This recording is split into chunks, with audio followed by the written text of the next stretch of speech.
Mas eu quero dizer que o Éder estava dali com um olhar, irmãos. Vamos à leitura do texto bíblico. Lucas 19, de 1 a 9. Lucas 19, de 1 a 9. A beleza de encontrar com Jesus. Nessa quinzena dos jovens, nós temos tratado sobre a experiência de pessoas com Jesus. Jesus se relacionando com algumas pessoas no Evangelho. E nós temos usado o Evangelho de Lucas. Todas as leituras estão baseadas no Evangelho de Lucas. Nós começamos na quarta-feira e foi uma bênção, né, para quem esteve aqui, foi uma bênção a exposição do texto bíblico pelo José Carlos Júnior, que é um jovem casado. Hoje à noite nós teremos um grupo de irmãs que estarão ministrando a palavra e vale a pena vir estar aqui. E hoje pela manhã nós falamos sobre a beleza de encontrar com Jesus a partir do texto de Zaqueu, da experiência de Zaqueu, que é uma experiência belíssima.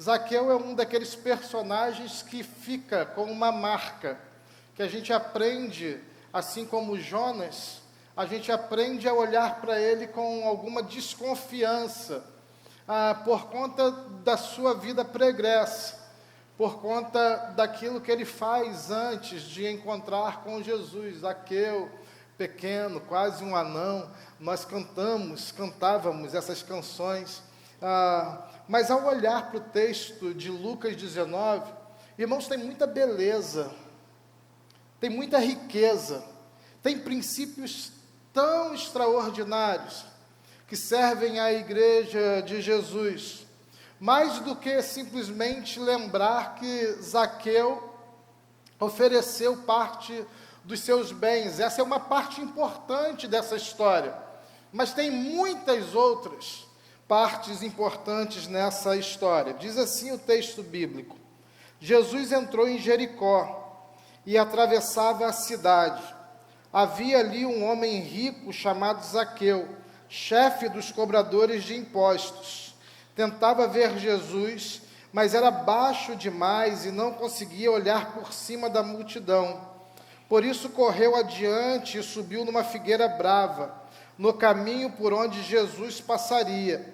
Quando Jesus chegou ali, olhou para cima e disse: Zaqueu, desça depressa. Hoje devo hospedar-me em sua casa. Sem demora, Zaqueu desceu e com alegria recebeu Jesus em sua casa. Ao ver isso, o povo começou a se queixar. Ele foi se hospedar na casa de um pecador. Enquanto isso, Zaqueu se levantou e disse: Senhor, darei metade das minhas riquezas aos pobres. E se explorei alguém na cobrança de impostos, devolverei 4 vezes mais. Jesus respondeu: Hoje chegou a salvação a esta casa, pois este homem também é filho de Abraão. Amém? Que a palavra de Deus nos fale ao coração. Sabe, irmãos, Deus está, de alguma maneira, sempre renovando a ação dele junto ao seu povo. É assim no decorrer da história. Isso não é algo novo. Deus sempre está interessado na renovação dos seus feitos. Não fora assim, talvez o salmista não pudesse declarar: uma geração falará a outra geração das grandezas das suas maravilhas, ou algumas versões dizem das grandezas dos seus feitos, porque Deus está interessado nessa renovação. De tempo em tempo, Deus se apropria da história, e a ideia de renovação talvez pareça um demérito àquilo que já foi feito. Ao contrário, tudo que já foi feito serve como plataforma para aquilo que Deus está sempre fazendo. Porque Deus sempre se utiliza da história e das pessoas e dos lugares e das situações para promover a sua bênção sobre as pessoas. Deus sempre é atual. Sempre é atual. O texto bíblico mesmo fundamenta essa fala dizendo: Ele é o mesmo. Ontem, hoje e sempre será. Deus sempre é atual. Ao olhar para o texto do Evangelho de Lucas, a primeira coisa que o texto diz no verso de número 1 é que Jesus atravessava a cidade. Mas antes de considerar essa parte do texto, é preciso observar que o texto cita que Jesus estava na cidade de Jericó. Eu já disse aqui algumas vezes que Jesus é muito intencional, irmãos. Jesus sempre é muito intencional. A gente não consegue ler o texto bíblico, o Evangelho de Jesus, as experiências de Jesus, se a gente não tiver com o filtro da intencionalidade. Jesus promove cenários. Outro dia nós vimos aqui, Jesus encontra com a mulher samaritana, sentado junto ao poço de Jacó. É um cenário, há uma intencionalidade. Jesus está querendo dizer coisas para nós só pelo ambiente, através do ambiente. É como quando a gente monta uma cena e a gente coloca símbolos. Os símbolos estão querendo nos dizer coisas. O Evangelho de Jesus também está dizendo isso. Porque se você olha a referência da cidade de Jericó, e aí você pega essa referência no tempo de Josué, e agora no tempo de Jesus, é a mesma cidade. São dois ambientes completamente distintos. São duas referências que só convergem mesmo no nome daquela cidade. Não é a mesma coisa. Não é a mesma estrutura. A Jericó do tempo de Josué é a Jericó que tem os espias. Nessa cidade de Jericó, os espias conhecem Raabe. E vocês se lembram de como a salvação chegou a Raabe. A Jericó do tempo de Josué é uma Jericó tomada por gigantes. É uma Jericó que tem grandes muralhas, intransponível. Aos olhos humanos, os espias que vão junto com Josué e Caleb dizem assim: olha, Moisés, deixa eu dizer aqui, é melhor nós voltarmos. Que bom seria se a gente pudesse voltar para o Egito. Se a gente pudesse regressar a Faraó, porque nós vamos morrer. Nós vamos morrer porque aquela cidade, ela é habitada por gigantes, guerreiros poderosos. Nós não conseguiríamos chegar, acessar aquela cidade. A Jericó, do tempo de Josué, é uma Jericó que tem cacho de uva, que 4 homens precisam carregar. Fartura, terra que mana leite e mel. É a terra prometida, é a terra da promessa, é onde o povo, depois de ser escravo, depois da escravatura, é onde o povo vai encontrar liberdade, é onde o povo vai encontrar aconchego, é a promessa, é a novidade de Deus. Essa é a Jericó do tempo de Josué, com um detalhe que faria toda a diferença, por conta de um povo que está saindo do Egito, que são camponeses, homens que não estão mais treinados para a guerra, e vão enfrentar uma terra de gigantes com grandes muralhas. É impossível chegar. Você se lembra como que a coisa acontece? Deus manda o povo marchar, Deus manda o povo rodear, Deus manda o povo tocar trombeta, Deus manda o povo gritar, Deus manda o povo louvar, e a muralha vai ao chão. A salvação chegou para o povo de Israel, amém? Essa é aquela Jericó, do tempo de Josué. Agora tem outro cenário, aqui no texto de Jesus. Essa Jericó do tempo de Jesus, a Jericó de Zaqueu, é outro mundo comercial. Apesar de nacionalista religioso, ainda E o nacionalismo religioso é quando a religião determina e legisla sobre o Estado. É isso que acontece. Ainda é nacionalista religioso, mas existe uma transição nesse mundo. É um mundo novo. Existe uma modificação.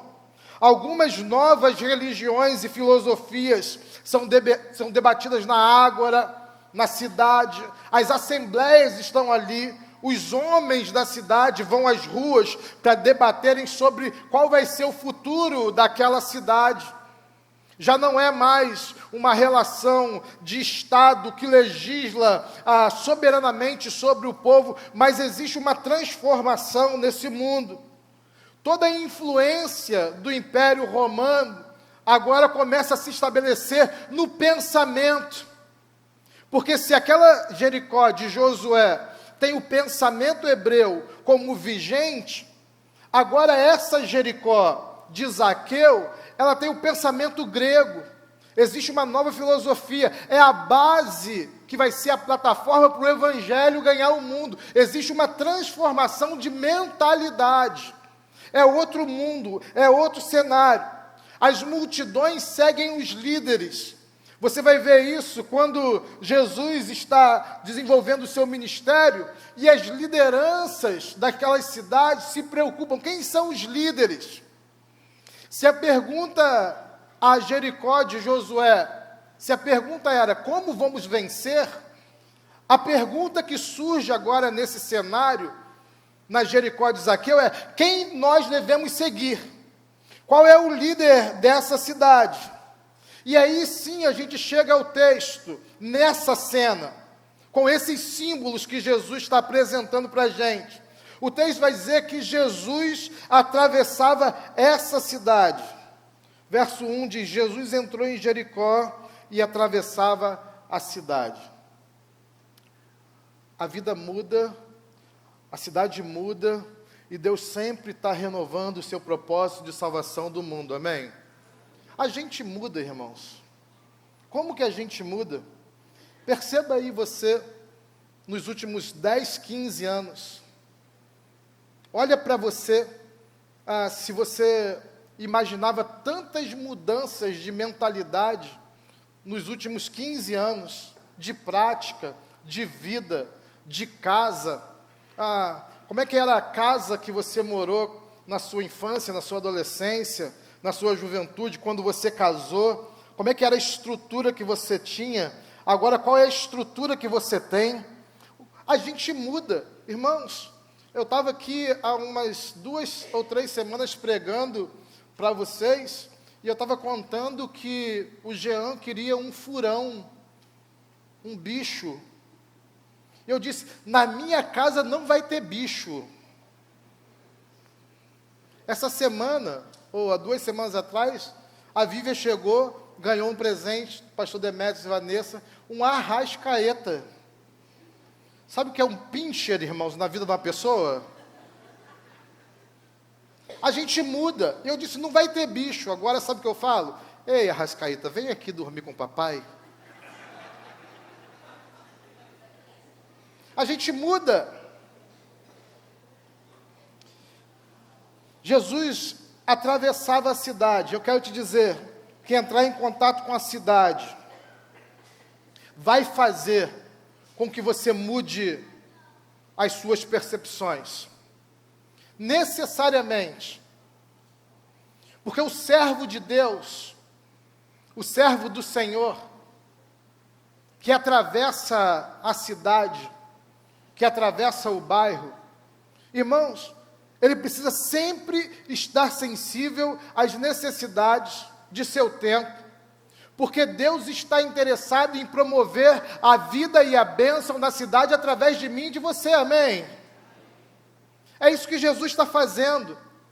Ao atravessar Jericó, além de mandar uma mensagem para nós, Jesus está dizendo também que ele está percebendo agora, de uma maneira diferente, essa cidade.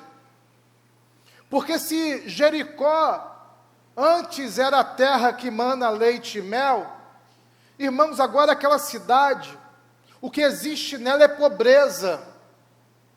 O que existe nela é escassez, famílias completamente oprimidas pelo império. Jesus está vendo aquela cena e, de alguma maneira, o Filho de Deus está se sensibilizando.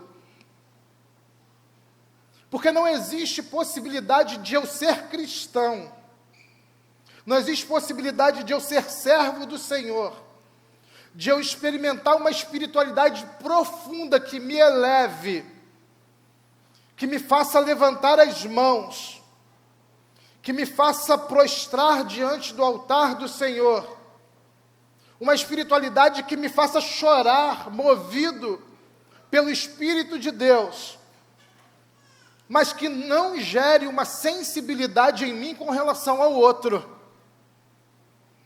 Porque toda a espiritualidade que vem do céu, ela é vertical, mas ela se manifesta de maneira horizontal todos os dias. É uma espiritualidade que toca no próximo. Por isso, irmãos, sabe quando a gente passa do lado do nosso irmão, e o nosso irmão está sofrendo, está sentindo dor, não é possível que eu fique alheio a isso, e eu diga simplesmente, quem mandou, ele merece. Não é um sentimento, e não é uma espiritualidade que serve para nós. Jesus está andando e está percebendo essas novas realidades de Jericó. Irmãos, não é possível que a igreja de Jesus cresça e avance na nossa nação, e ao mesmo tempo as mazelas e idiosincrasias do mundo avancem juntamente, porque onde a igreja de Jesus avança, toda a escassez tem que diminuir, amém, irmãos? É uma realidade.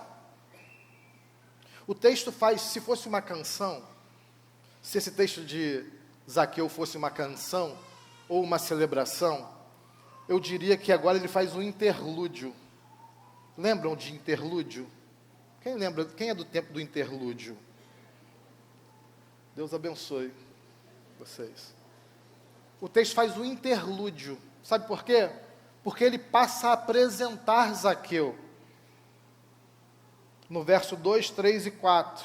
Ele diz assim, Zaqueu era um homem rico. Não é à toa que o texto faz isso, percebam, irmãos. Ele passa a apresentar Zaqueu, ele diz, Zaqueu era um homem rico. Zaqueu era um publicano.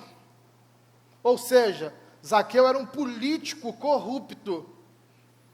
Se fosse nos nossos dias, talvez Zaqueu estivesse com o nome na Lava Jato. Certamente ele estaria ou preso numa das cadeias das nossas cidades. Zaqueu, o texto faz questão de dizer, e não é à toa, porque a Bíblia não faz bullying com ninguém. O texto diz, Zaqueu é de pequena estatura. O texto está apresentando um personagem que divide o protagonismo com Jesus. É de pequena estatura. E o texto vai dizer, nas entrelinhas, que Zaqueu é esperto, irmãos. Zaqueu é um homem inteligente. Porque sempre houve uma hermenêutica dizendo que Zaqueu sobe a árvore porque ele queria ver Jesus e seus milagres. Mas diante desse cenário, irmãos, um homem publicano, trabalha para o império, o emprego dele é bom, o salário é alto, tem margem para ele poder fazer corrupção, ele é rico. Está chegando um homem na cidade que alguns dizem, esse é o novo rei dos judeus. Esse homem que está chegando na cidade é o novo Messias, ele é o libertador, ele vai ganhar o império. Dizem aí que ele tem poder.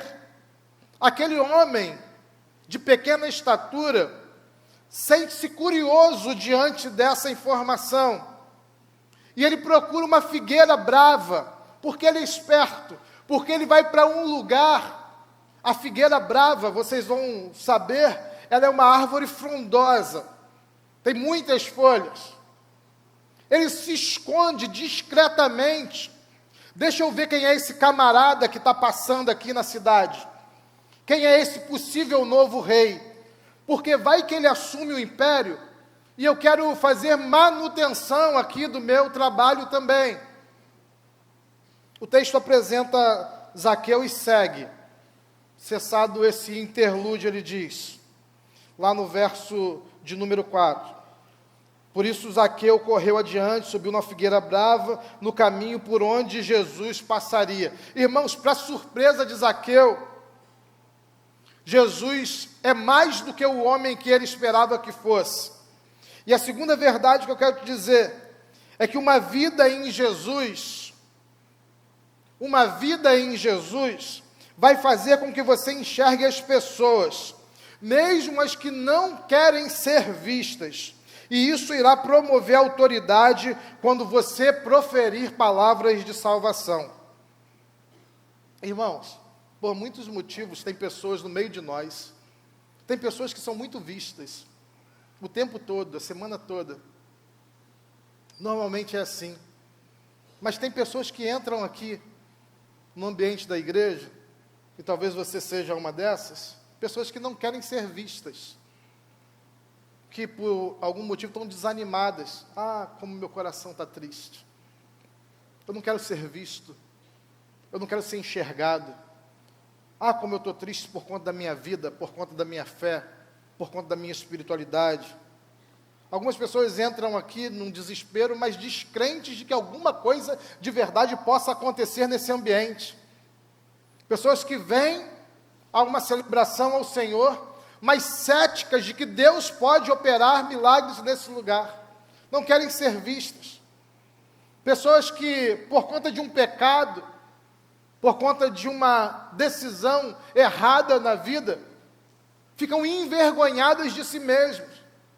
São pessoas que não querem ser vistas, que estão no meio da multidão e se escondem no meio da multidão, porque, irmãos, pasmem, o melhor lugar para uma pessoa, para um indivíduo se esconder, é no meio da multidão.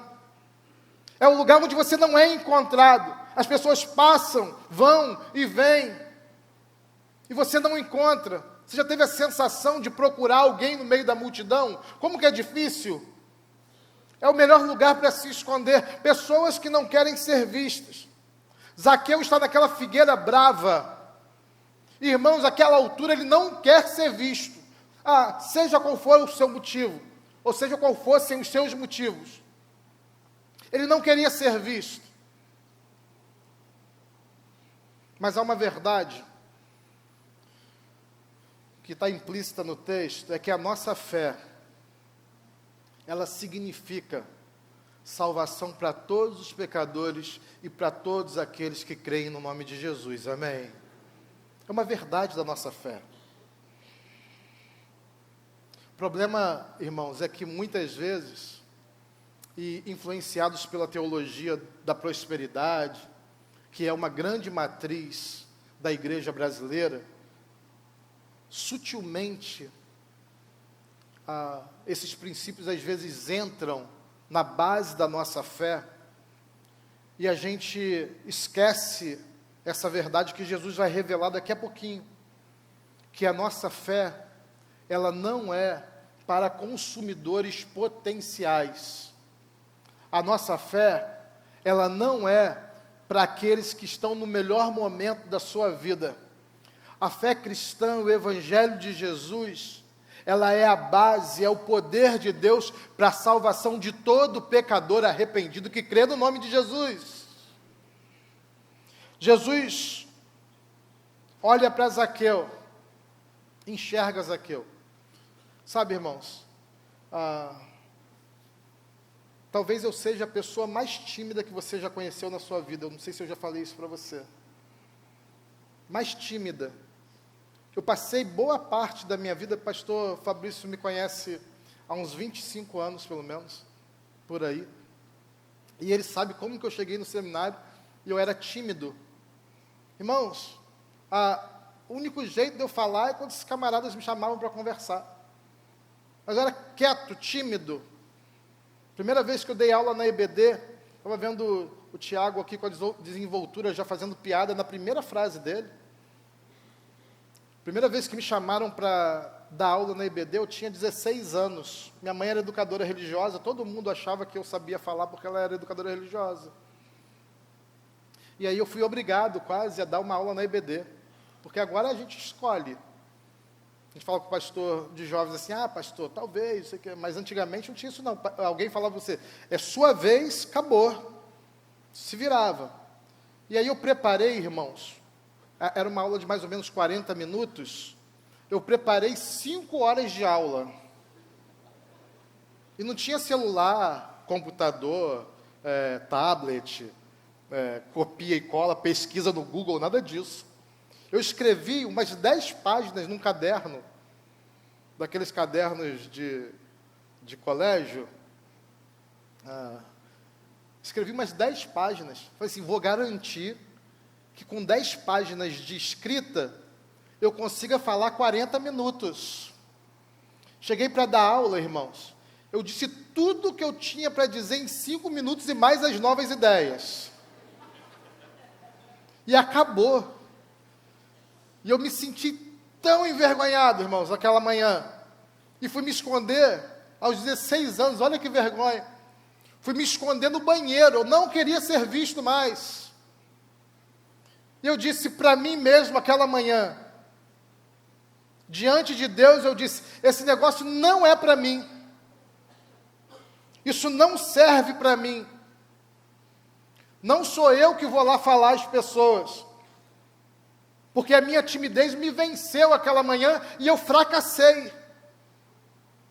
Alguém, líder experimentado na igreja, foi lá onde eu estava, e àquela altura já muito constrangido, e me abraçou.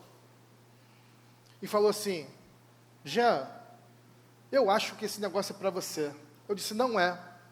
Eu acho que é. Eu disse, não é. E ele disse, eu tenho certeza que é. Vamos caminhar juntos? E aquele líder experimentado, mais experiente, ele botou a mão no meu ombro, irmãos, e ele começou a me dizer coisas. Olha, respira antes de falar, Jean. Você falou 5 minutos, porque se você falasse 6, você ia morrer. Porque tu não respirou, irmão. Você precisa respirar. Lê o texto. Respira, fala uma palavra, respira de novo. Fala outra palavra, respira de novo. E eu disse, tem que respirar para falar? Porque naquela altura eu não fazia ideia que tinha que respirar. Irmãos, que coisa terrível é chegar diante de pessoas e começar a falar. Dizem que é um dos maiores medos do ser humano. E eu comecei a caminhar com aquele líder, pessoa experimentada, estava num outro momento da vida, já tinha vencido e superado os seus desafios, já tinha passado por seus medos. E para a glória de Deus, ele me ensinou a caminhar no caminho que se deve andar, amém? Ao olhar para Zaqueu, Jesus vê todo o potencial que existe em Zaqueu. E sabe, irmãos, deve haver uma convicção no nosso coração como servos do Senhor. Nós devemos ser instrumentos de Deus para abençoar todas as pessoas que estão à nossa volta. Da nossa boca sempre devem sair palavras de bênção. Quando alguém ouvir alguma coisa de nós, a nossa fala deve servir para inspirar, para abençoar, para fazer crescer, para aumentar a espiritualidade de quem está à nossa volta. Jesus diz, Zaqueu, desce depressa, porque hoje convém pousar na sua casa. O texto faz outra pausa, mais rápida do que a primeira, quando apresenta Zaqueu, e diz assim, e alguns disseram, ele vai se hospedar na casa de um publicano pecador? Quem disse? Quem estava andando com Jesus. Quem estava andando com Jesus. O texto passa por essa fala, que deve servir de alerta para nós. E aí, no verso 8 e 9, Jesus tem uma experiência profunda E Zaqueu tem uma experiência profunda com Jesus. Uma coisa que não pode ser alterada é que a nossa fé, ela vai abençoar as pessoas. Jesus prega naquela noite, irmãos, uma palavra de arrependimento. Sabe, irmãos, talvez falte no bojo da nossa fala. Existe uma teologia da prosperidade, existe uma eclesiologia do entretenimento. Mas talvez algo que precise ser resgatado na nossa fala como igreja, e não é só uma fala de púlpito, é uma fala de arrependimento. Uma fala que provoque arrependimento. O nome de Jesus, ao ser pronunciado, deve provocar em mim, não é no outro.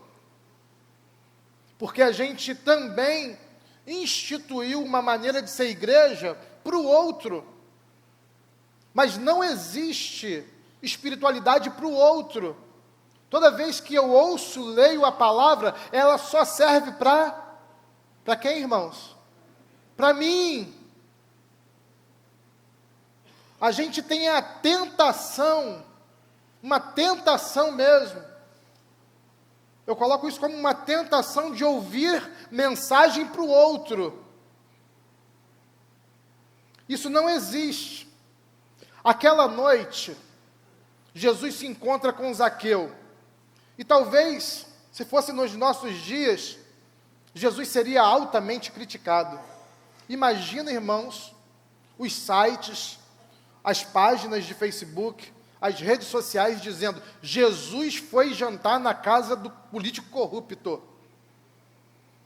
Você já pensou o que seria nos nossos dias? Jesus entra na casa de Zaqueu, come a comida dele, pousa com ele. E aquela noite, eu imagino, é uma noite que Jesus começa a confrontar Zaqueu. E a indagar Zaqueu sobre a sua prática. Ainda aquela noite, irmãos, na minha hermenêutica, eu imagino, tem muitos pais na cidade de Jericó que estão de joelhos orando. Porque Jesus tinha passado pela cidade, lembra? E ao passar pela cidade, Jesus viu o quê? As necessidades daquela cidade.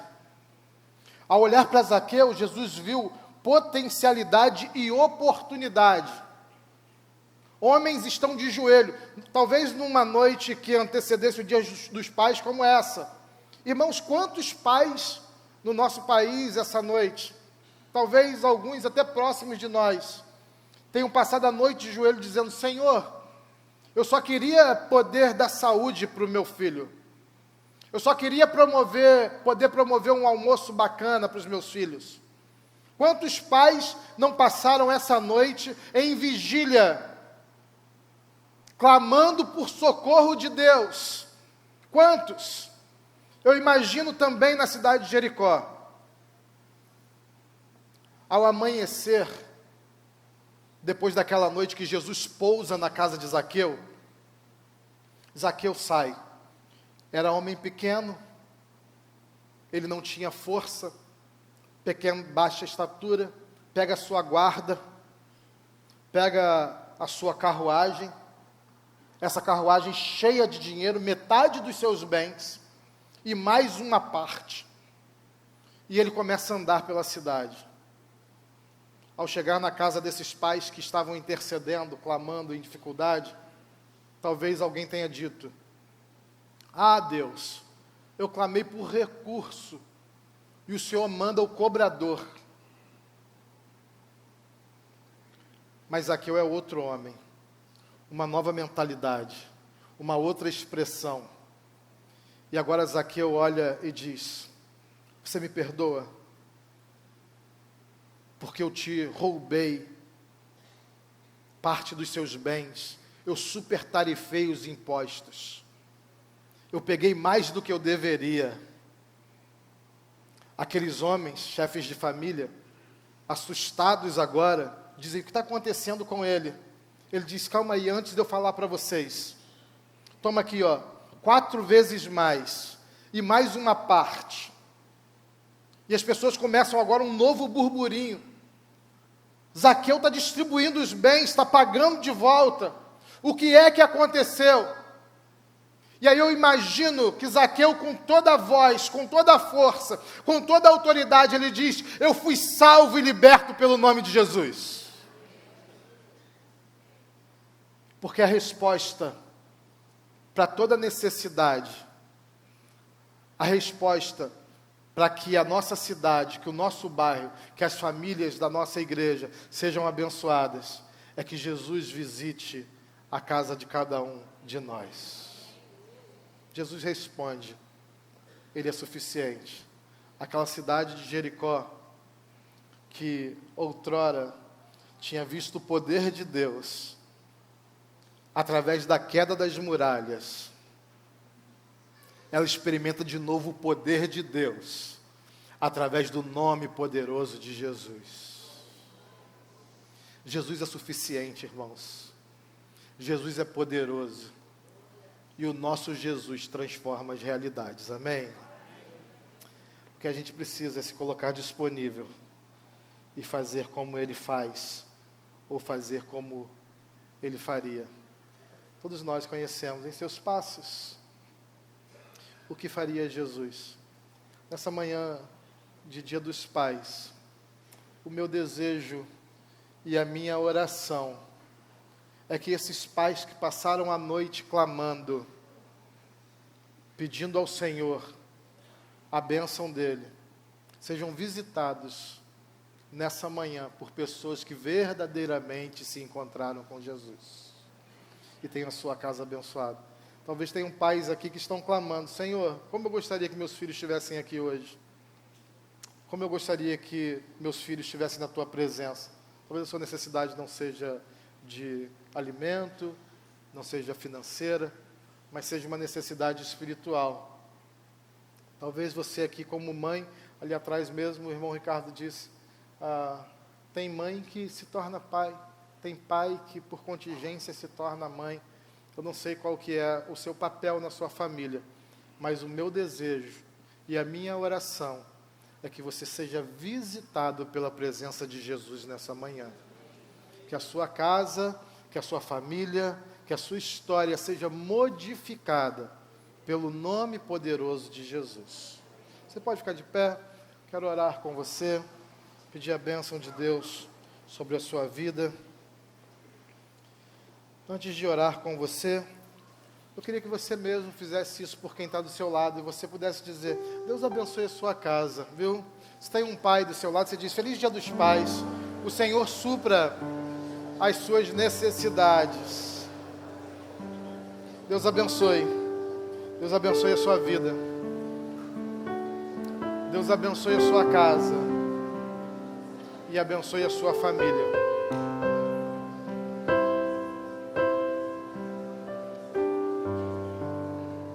Vamos orar,